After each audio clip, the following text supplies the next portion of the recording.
Indian work culture or the UK work culture?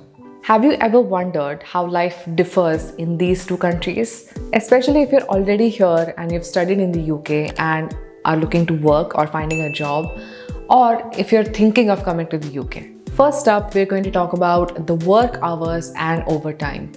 In India, it's extremely common to work beyond the work hours, the standard work hours, 9 to 5, and basically work overtime without being paid. Many employees in India do this in various sectors. It doesn't matter which sector you are in. And also there's this concept like you can't leave before your boss or your manager leaves.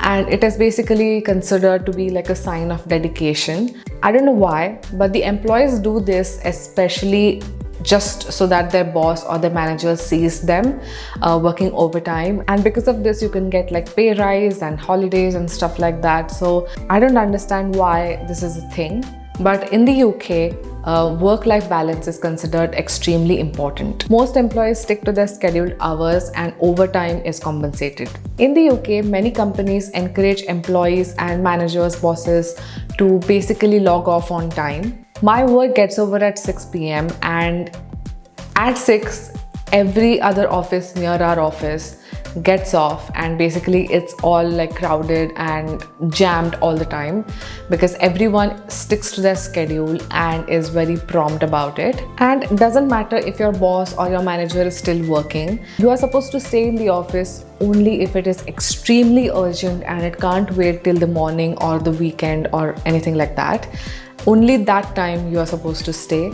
The second point is an extension of the first one, the work-life balance. Like we discussed earlier, in India, it is extremely common to work overtime. But along with this, answering work calls or emails and everything is also pretty normal. A lot of employees also work on the weekends, which is bizarre to me. But do the Indian employees get paid time off? Yes, they do get holidays like normal people. But using all of them is not always encouraged, and taking holidays is usually seen like, oh, you're doing some crime. Meanwhile, in the UK, employees value their personal time, and every weekend they're supposed to do something nice, they do something fun, and they talk about it when they're going away for the weekend, and they talk about what you did on the Monday. So that's usually like how you break ice and everything. And a lot of people over here, like, when people ask you like, what did you do this weekend? What did you do this weekend? You're bound to do something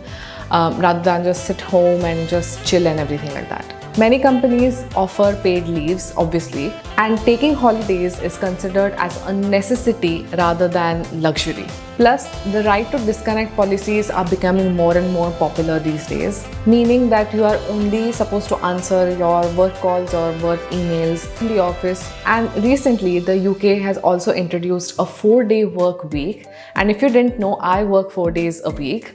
And I feel like it is a game changer. I've mentioned this in my previous videos, but I feel like those 4 days that I work are extremely hectic. But those 3 days that I get are extremely relaxing and calm, and I feel like that just resets you, and I genuinely prefer the 4-day work week. Now let's talk about office hierarchy and team communication. In India, the workplace tends to be more hierarchical, seniority matters, and employees often address their senior managers or elders and bosses always with sir or ma'am. So if they want something, they'll just say, ma'am, can you please approve this? Sir, we need your signature on this, which is very common because it is our values, it is Indian values, and decisions always flow top down, and juniors in this case may hesitate to put their point across or even challenge authorities. But in the UK, the hierarchy is more flatter. It is extremely common to call your boss with their first name and any elder with their first name. It might feel weird, it did feel weird for me, but that's how they have been brought up, and you've come from another country over here, so you need to adapt that. And now it feels kind of normal because it is normal for them. And also, open communication is always encouraged. So employees are expected to share their opinions about any critical thing or any smaller thing. And even if it is not right, you are supposed to share your opinion. And if it is not right, then the people will correct you. and it matters even if it means that you're disagreeing with your boss or your manager. Now let's talk about the work environment and team dynamics. Indian offices are very lively and social, and colleagues are seen becoming friends, and also the team bonding happens over like the small chai breaks and even like small lunch outings and stuff like that. In Indian work culture, teamwork is valued and collective decision making is very common.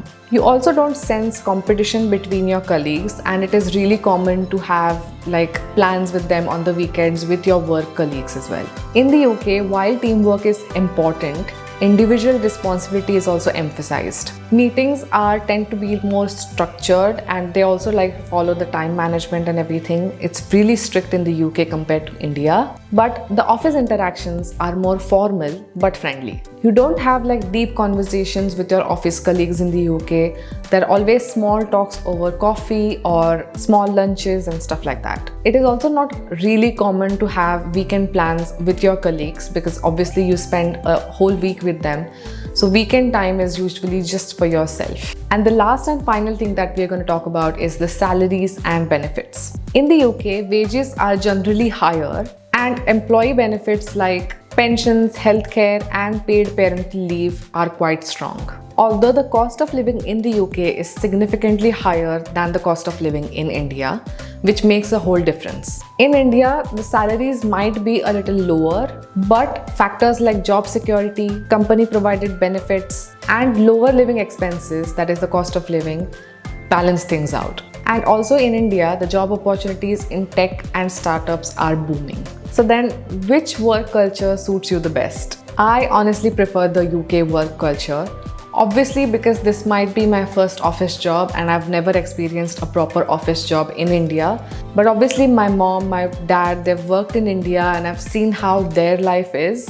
And also Nishant has also worked in India for a year. So seeing their life and my life now, I definitely prefer my life in the UK over here because the UK mainly has larger benefits than India. The salary for an entry level in the UK right now is much higher than the salary in India for an entry level.